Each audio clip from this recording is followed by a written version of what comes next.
যখন জুমার দিন আসে, এই জুমার দিনে যদি কোনো ব্যক্তি সকাল সকাল গোসল করে, আর্লি মর্নিং গোসল করার পরে তার উত্তম পোশাকটা পরিধান করে, আর গোসলটা করে ফরজ গোসলের মতো, আতর সুগন্ধি খুশবু তার সামর্থ্য অনুযায়ী ব্যবহার করে, এরপরে পায়ে হেঁটে হেঁটে মসজিদে আসে, বাহনে চড়ে নয়, পায়ে হেঁটে হেঁটে।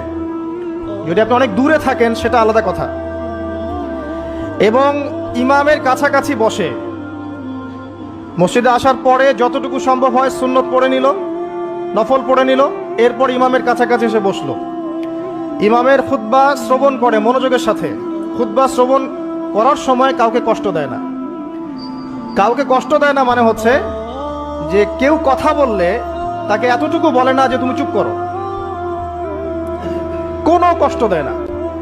ইমামের খুতবা শ্রবণ করে, নামাজ পড়ে ইমামের সাথে। এই ব্যক্তির আমল নামায় নবী সাল্লাল্লাহু আলাইহি ওয়াসাল্লাম বলছেন যে প্রত্যেক পদক্ষেপের বিনিময়ে 1 বছরের নফল নামাজ আর 1 বছরের নফল রোজার নেকি লেখা হয়।